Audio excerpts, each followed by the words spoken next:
தேவனுடைய பரிசுத்த நாமத்திற்கு எல்லா கனமும் மகிமையும் துதியும் சோத்திரம் புகழும் உண்டாவதாக. இந்த வாரத்துக்கான தினந்தோறும் செய்தியினுடைய தலைப்பு என்னவென்றால், இயேசு கிறிஸ்துவினுடைய பிறப்பு. இன்று இந்த வாரத்துக்குரிய இந்த வாரம் முழுவதும் உள்ள தினந்தோறும் உள்ள தேவனுடைய வார்த்தைகளுடைய தலைப்பு இயேசு கிறிஸ்துவின் பிறப்பு என்ற தலைப்பில் இந்த வாரம் முழுவதும் ஒரு சின்ன சின்ன பகுதியாக வீடியோ போட்டு தேவனுடைய வார்த்தைகளை உங்களோடு கூட பகிர்ந்து கொள்ள கர்த்தருடைய கிருபையினாலே அடியேன் இன்றைக்கு இந்த வாரத்தில் வாஞ்சிக்கிறேன். தேவ மக்கள் இந்த செய்திகள் பல முறை கேட்டிருந்தாலும் தொடர்ந்து ஆண்டவராகிய இயேசு கிறிஸ்துவை அறிகிற அறிவு தான் நமக்கு நித்திய ஜீவன், அதுதான் நமக்கு மேன்மை, அதுதான் நமக்கு ஆசீர்வாதம். அந்த தலைப்பில் இந்த நாட்களிலே இயேசு கிறிஸ்துடைய பிறப்பை உலகம் முழுவதும் கொண்டாடுகிற, பறைசாற்றுகிற, அவருடைய பிறப்பு உண்மை என்று சரித்திரபூர்வமாக நிரூபிக்க இந்த நாட்கள் பண்டிகை நாட்களாக பல சபைகள் கொண்டாடி வருகிறது. ஆனாலும் நாம் உலக பிரகாரமான பண்டிகை போல, களியாட்டை போல அதை நம்ம நினைக்காம அந்த பிறப்பினாலுடைய ரகசியங்களை என்ன என்று நம்ம ஆராய்வது, அறிவது மேன்மையானது, அதை அறிவிப்பது மகிழ்ச்சியானது. அந்த அடிப்படையில் இயேசு கிறிஸ்துடைய பிறப்பு என்ற அந்த தலைப்பிலே இந்த வாரத்திலே முதல் செய்தி, முதலாவது நாளுடைய செய்தி என்னவென்றால், முன் குறிக்கப்பட்ட ஆட்டுக்குட்டி. இந்த முதலாம் நாளில் உங்களுக்கு சொல்ல வேண்டிய ஒரு செய்தி, முன் குறிக்கப்பட்ட ஆட்டுக்குட்டி. இந்த வார்த்தைகளை தயவு செய்து நீங்கள் கொஞ்சம் உள்வாங்குங்க. அதாவது பொதுவாக இரத்தம் உயிருக்கு சமமாக இருக்குது. ஆதியாகமத்திலே 9ஆம் அதிகாரத்திலே பயிர் வகைகள், கனி வகைகள் உணவாக கொடுத்த இறைவன் நோவா காலம் ஜலத்துக்கு பிறகு மிருகங்களையும் பறவைகளையும் நீங்கள் உணவாக நான் கையளித்தேன், அதுவும் சாப்பிடுங்க, ஆனால் இரத்தத்தை மாத்திரம் சாப்பிடாதீங்க, அது உயிருக்கு சமானமாக இருக்கிறது, இரத்தத்தை தண்ணீரை போல் ஊற்றி விடுங்கன்னு சொல்லி அங்கே ஆண்டவர் மனிதர்களுக்கு உணவாக மிருகங்களை கொடுக்கும்போது நோவாவுக்கு அதை கர்த்தர் சொன்னார். ஆகவே இரத்தம் உயிருக்கு சமமாக இருக்கிறது. ஆகவே பழைய காலங்களில் ஆதாமிலிருந்து மக்கள் பாவம் செய்ததுனால அந்த சந்ததி முழுவதும் சபிக்கப்பட்டு பாவ சந்ததிகளாக போனதுனால தேவ சமூகத்தில் வரக்கூடியவர்கள் அந்த பாவ பரிகாரி செய்ய வேண்டியதாக இருக்கிறது. அந்த அடிப்படையில் பலி செலுத்தக்கூடிய முறை உண்டானது. இரத்த சிந்துதல் இல்லாமல் பாவ மன்னிப்பு உண்டாகாது என்று ஆதி அப்போஸ்தலர்கள் விளக்கம் கொடுத்துருக்காங்க. அந்தப்படி பழைய ஏற்பாட்டு காலத்திலே மோசேயினுடைய பிரமாணங்களுக்கு அடுத்து எல்லாமே பலினால தான் சுத்திகரிக்கப்படுது. மிருகங்களுடைய பலினால தான் அந்த பலிபீடங்கள் எல்லாம் தெளிப்பாங்க. அதை வச்சு தான் எல்லாமே வருது. ஆகவே தேவ பிள்ளைகளே, அது ஒரு நிழலாட்டம். ஆகவே இந்த பலியை பற்றி பழைய ஏற்பாடு மாத்திரமல்ல, ரிக்கு, சாமா, அதர்வன, எஜ்ஜர் என்ற பூர்வீக இந்தியா வேதங்கள்லேயும் அதை குறித்து நிழலாட்டமாக சொல்லப்பட்டிருக்கு. குறிப்பாக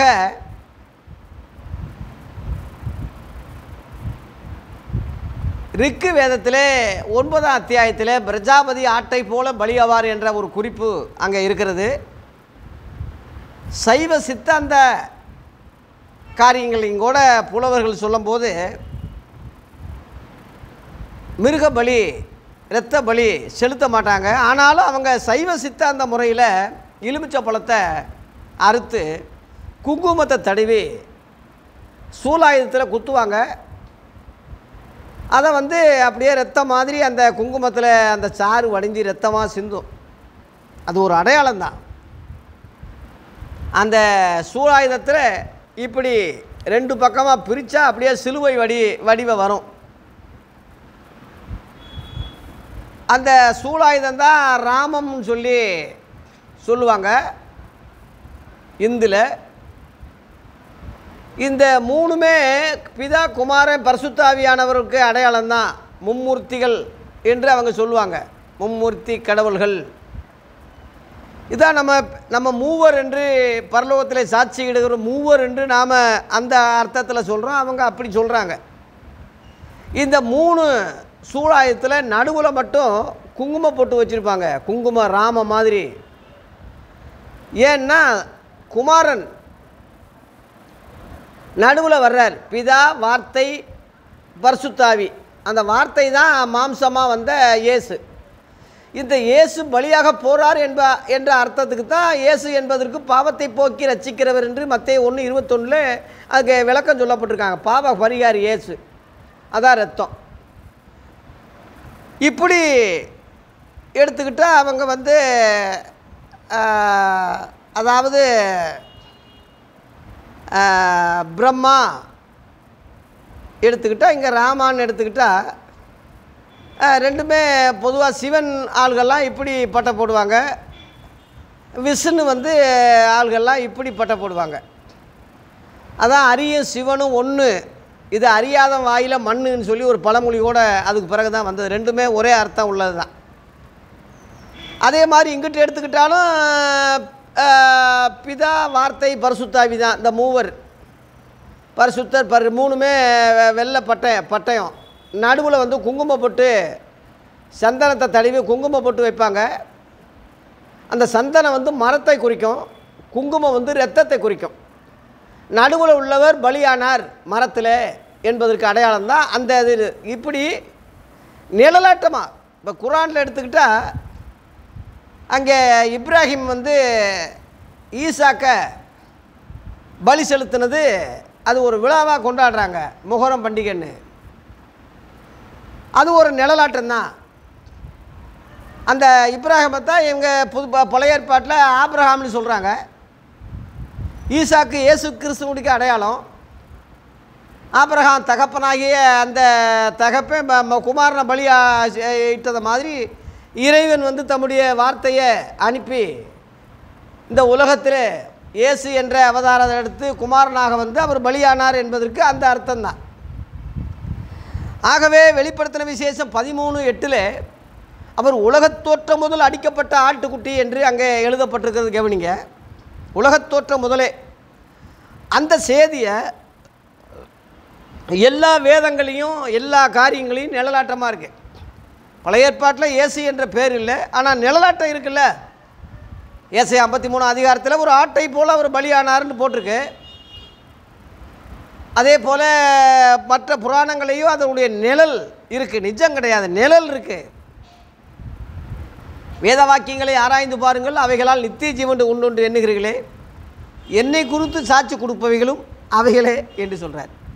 யோவான் 5:39 வாக்கியம் என்று சொல்லாமல் வாக்கியங்கள்னு பன்மையில் சொல்கிறாரு. அப்போஸ்தலர் 17:28 கூட பவுல் புறஜாதிகிட்ட ஊழியம் செய்யும்போது அத்தனை பட்டணத்தில் உங்கள் புலவர்களும் கூட அவரை பற்றி எழுதியிருக்காங்க, பாடியிருக்காங்க, சொல்லியிருக்காங்கன்னு ஒரு குறிப்பு அங்கே சொன்னதை கவனிங்க. உங்கள் புலவர்கள்லாம் தேவன் அறியாத பலிபீடங்களை வச்சு ஆராதிக்கிற, அறியப்படாத தேவனென்று கும்பிடுகிற அந்த மக்களுடைய புலவர்கள் கூட மெய்க்கடவுளை பற்றி சொன்னதாக ஒரு குறிப்பு பவுல் சொல்கிறத நீங்கள் உள்வாங்குங்க.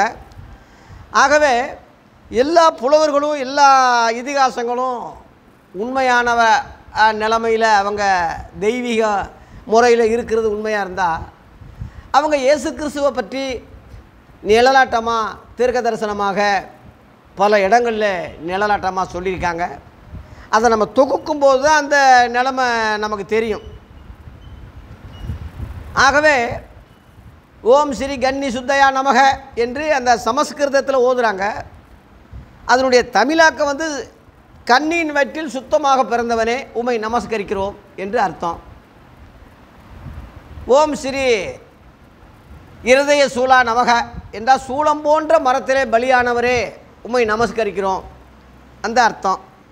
இப்படி தமிழில் மொழிபெயர்த்தா அந்த இயேசு கிறிஸ்துடைய அடையாளங்கள் அங்கே இருக்குது. அதை யாரும் மறுக்கவோ மறுதளிக்கவோ வேறு ஆளை யாரையாவது காட்டவோ முடியாது. அந்த அளவில் அதிகாரப்பூர்வமானவர், சரித்திரபூர்வமானவர், வேதங்களுடைய நாயகர், உலகத் தோற்றம் முதல் அடிக்கப்பட்ட ஆட்டுக்குட்டியாக இயேசு இருந்தார். அவர் இந்த பூமியில் மனித அவதாரம் செய்யும்போது யோவான் 1:29 யோவான் சானகன் பழைய ஏற்பாட்டிலேயே கடைசி தீர்க்கதரிசி, இன்னும் சொல்லப்போனால் ஸ்திரீகளிலேயே பிறந்த தீர்க்கதரிசிகளை அவன் தான் பெரிய தீர்க்கதரிசின்னு இயேசுவால் சாட்சி பெற்றவன் சொல்கிறான். இயேசுவை சுட்டி காட்டி இதோ உலகத்தின் பாவத்தை சுமந்து தீர்க்கிற தேவ ஆட்டுக்குட்டி என்று சொன்னார். முழு உலக மக்களுக்காக பலியாக ஆட்டுக்குட்டியாக வந்தவர், உலகத் தோற்றம் முதலே முன்குறிக்கப்பட்ட ஆட்டுக்குட்டி என்று இயேசுவை பற்றி அவன் சொல்கிறத கவனிங்க. 1 யோவான் 2:2 நம்முடைய பாவங்களை நிவர்த்தி செய்கிற கிருபாதார பலி அவரே.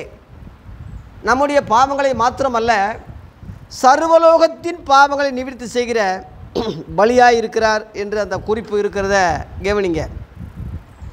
சர்வலோகத்துக்கு பரிகாரின்னு இருக்கு. ஆகவே மனிதர்கள் முத பாவம் செய்யும் போது, அதுக்கு மூத்த தகப்பே ஆதாம் பாவம் செய்யும் போது தேவன் அவனுக்கு பரிகாரியாக அங்கே ஸ்திரீயின் வித்து உன் தலையை நசுக்கும் என்று சர்ப்பத்தை பார்த்து ஆதியாகமம் 3:15 வாக்கு கொடுத்தார். அந்த ஸ்திரீயின் வித்தாகத்தான் இயேசு இந்த உலகத்திலே வந்தார். அதான் ஓம் ஸ்ரீ கன்னி சுத்தையா நமக. கன்னியின் வயிற்றில் யாரும் பிறக்க முடியாது புருஷன் இல்லாமல். அப்படி ஒரு இயற்கைக்கு மேலான ஒரு சக்தியாக தான் கன்னியின் வயிற்றில் பிறப்பார் என்று தேவன் அங்கே முன்னுரித்தார். ஏன் அப்படி சொன்னார்னா, சாத்தான் சர்வரூபமாக வந்து ஏவாளை வஞ்சித்தது ஒரு பொம்பளையத்தான் வஞ்சிச்சான், ஆண்கிட்ட வரல. பொம்பளைகிட்ட தான் வந்து அதை அவள் தான் வஞ்சிக்கப்பட்டான். அவன் நாளைக்கு சட்டம் பேசுவான், நான் வந்து பொம்பளைத்தானே நான் வந்து ஏமாத்தினேன், அவள் தானே கேட்டா, அப்போ அவள் வம்சத்திலிருந்தே யாராவது வந்து என்னை ஜெயிக்கட்டும், மேற்கொள்ளட்டும், அழிக்கட்டும். ஏன் ஆண் வயிற்றிலிருந்து வந்த ஒருவரை அழிக்கணும்னு ஏன் சொல்கிறீங்க? ஏன்னா அவன் சொல்லுவான், சட்டம் படித்தவன். அதனால் தேவன் எல்லாரிலும் பெரியவராக இருப்பதுனாலே, அவருக்குள்ள எல்லா அறிவு ஞானம் என்ற எல்லா ஊற்று கண்ணாக இருப்பதினாலே அவர் சொன்னார், சிறிய நீ வஞ்சிச்சிற, சிறியன் வித்து உன் தலையை நசுக்கும் என்று சொன்னார். அந்த வகையில் தான் இயேசு ஒரு கன்னியின் வயிற்றில் பாலகனா பிறந்தார். திருக்குரானில் கூட மரியம் பீபி ஈசா நபிய தூய ஆவியினாலே தேவ சக்தியினாலே புருஷன் இல்லாமையே பிறந்தாருன்னு அவங்களே அவங்களும் ஒத்துக்கிறாங்க. இந்துக்களும் ஓம் ஸ்ரீ கன்னி சுத்தையா நமக என்று ஒத்துக்கிறாங்க. பழைய ஏற்பாடும் இதோ ஒரு கன்னிகை கர்ப்பவதியாகி குமாரனை பெறுவாள், அவருக்கு இம்மானுவேல் என்று பேர் விடுவார்கள்னு சொல்லி ஏசாயா 7:14 சொல்லியிருக்கு. இப்படி எல்லா வேதங்களும் அவரை பற்றி சொன்ன அந்த அடிப்படையில் ஆண்டவராகிய இயேசு இந்த உலகத்தில் வார்த்தையாக இருந்த, தேவனோடு வார்த்தையாக இருந்தவர் மனிதனாக வர்றதுக்கு தேவனோட ஒரு ஒப்பந்தம் பேசுகிறார், ஒரு உடன்படிக்கை செய்கிறார். எபிரேயர் 10 5-12 வரை அந்த ஒப்பந்தம் குறிப்பு அங்கே இருக்குது. பலியும் காணிக்கை நீர் விரும்பவில்லை, தேவனே எனக்கு ஒரு சரீரத்தை ஆயத்தம் பண்ணினீர், உம்முடைய சித்தத்தின்படி செய்ய இதோ நான் வருகிறேன். அதனால் ஒரே பலியை நான் செலுத்தி என்றென்றும் பாவ விமோசனம் செஞ்சிடுறேன், என்றென்றும் நிரந்தரமாக பாவ மன்னிப்பை உண்டாக்குறேன் என்று சொல்லி அங்கே தேவனிடத்தில் வார்த்தையானவர் ஒரு கோரிக்கை வைக்கிறார், ஒரு உடம்பு மட்டும் எனக்கு ரெடி பண்ணுங்க. அந்த உடம்பு இருந்தால் தான் பலி செலுத்த முடியும். ஆகவே அது கண்ணின் வயிற்றிலே சுத்தமாக ஆணும் பெண்ணும் சேர்க்கை இல்லாமல், ஆணும் பெண்ணும் சேர்க்கை இருந்தாலே அது பாவவித்தாக மாறி விடுகிறது. ஆதியாகமம் 4ஆம் அதிகாரத்திலே ஆதாம் ஏவாளும் பாவம் செய்த பிறகு தான் அங்கே கர்ப்பவதியானாங்க, காயின் ஆபேல் பிறந்தான்னு அங்கே வருது. அதுக்கு முன்னாடி ஆண்டவர் வந்து பலிகி பெருகி பூமியை நிரப்புங்கன்னு சொல்கிறது பரிசுத்த வித்தாக, பரிசுத்த சந்ததியாக, பரிசுத்த ஜாதியாக, அந்த மாதிரி நோக்கத்தில் தான் அவர் வந்து ஆசீர்வதித்தார். ஆதியாகமம் 1:28. இவங்க பாவம் செய்ததுனால பாவ சந்ததிகளாக மாற்றப்பட்டு சபிக்கப்பட்டு போனதுனால நோய், வியாதி, மரணம் என்ற காரியங்கள் மனிதனுக்கு சந்ததிகளுக்கு வந்தது. அந்த பாவ நிவர்த்தி பண்ணுவதற்காக, பாவத்தை போக்குவதற்காகத்தான் தேவன் அங்கே திட்டம் போட்டார். ஸ்திரியின் வித்து உன் தலையை நசுக்கும். ஆகவே அந்த ஸ்திரியின் வித்து பரிசுத்த ஆவியானவர் மூலமாக தேவனுடைய வார்த்தையாக இயேசு என்ற நாமம் வர்றதுக்கு முந்தி வார்த்தையானவராக இருந்தவர் அங்கே கர்ப்பம் தரிக்கும் போது ஒரு சரீரம் தேவைப்படுகிறது. அந்த சரீரம் பரிசுத்தமான தேவனுடைய மகிமையில் அற்புதங்களில் வர்ற சரீரமாக இருக்கிறதுனால அது குற்றச்சாட்டப்படாத பரிசுத்தமான சரீரமாக இருப்பதுனால தான் தேவனுக்கு பலியிட அது உகந்தது. இயேசு இந்த உலகத்தில் 33 வருஷம் பிறந்து வாழ்ந்தார். அந்த 33 வயசிலையும் கூட அவர் எந்த தப்பும் பாவமும் செய்யவில்லை என்று சீசர்களே சொல்கிறாங்க. யோவான் எபிரேயர் 7ஆம் அதிகாரத்தில் 26 பார்த்தீங்கன்னா, மாசில்லாதவர், பாவத்துக்கு விலகினவர், வானங்களிலே உயர்ந்தவர். சீசர்கள் சொல்கிறாங்க, பாவத்துக்கு விலகினவர், மாசில்லாதவர், பரிசுத்தர், அந்த அளவில் குற்றமற்றவர் என்று சீசர்கள் சாட்சி கொடுத்தாங்க. யோவான் 8:46 யூதர்களை பார்த்து இயேசுவே சொன்னார், என்னிடத்தில் பாவம் உண்டு, உங்களால் யார் என்னை குற்றப்படுத்தக்கூடும்? நான் சத்தியத்தை சொல்லியிருக்க பின்ன ஏன் என்னை விசுவாசிக்கிறதில்லைன்னு சொல்லி சவால் விட்டார். இது வரைக்கும் உலகத்தில் எவனும் இயேசுவை எந்த வகையிலையும் குற்றப்படுத்த முடியல. பொய் சாட்சிகளை கொண்டு வந்து தான் சிலுவையில் அறைஞ்சாங்களே தவிர அவர் உண்மையிலே பரிசுத்தர் தான். அப்பேற்பட்ட அந்த சரீரத்தை தான் பலியாக சிலுவையிலே ஒப்பு கொடுத்தார். சிலுவையிலே இரத்தத்தை சிந்தி ஜீவனை கொடுத்தார். ஆகவே இயேசு ஏதோ எல்லாரும் போல அவர் தற்செயலாக பிறந்தவர் அல்ல, எல்லா மகான்களைப் போல ஊதித்தவர் அல்ல, எல்லா புலவர்களைப் போல, ஞானிகளைப் போல, குருக்களைப் போல, பெரிய பெரிய ரிஷிகளைப் போல இந்த பூமியில் அவதாரம் எடுத்தவர் அல்ல. உலகத் தோற்றம் முதல் அடிக்கப்பட்ட ஆட்டுக்குட்டி என்ற அந்த வகையில் உலகத் தோற்றத்துக்கு முன்பதாகவே குறிக்கப்பட்ட அந்த வார்த்தையானவர் தான் இயேசு என்ற மனித அவதாரத்தில் உலகத்தில் 2000 வருஷத்துக்கு முன்பு ஜெருசலேமிலே பெத்லகேம் என்ற அந்த ஊரில் பாலகனாய் பிறந்தார். உலகத்திலே நடு மையம் அந்த பாலஸ்தீனா தேசம்தான், அந்த பெத்லகேம் தான் நடு சென்டர். அப்படி என்றால் அவர் உலக இரட்சகர், உலகத்துக்கே பொதுவானவர் என்று அந்த அர்த்தம்தான். அவர் வெளிநாட்டில் பிறந்ததுனால வெளிநாட்டு இறைவன், வெளிநாட்டு கடவுள், நம்ம தெய்வம் இல்லை, அவர் யூதராக இருக்கார், அவர் வேறு பாஷை பேசுகிறார் என்று நம்ம ஒதுக்கி விட முடியாது.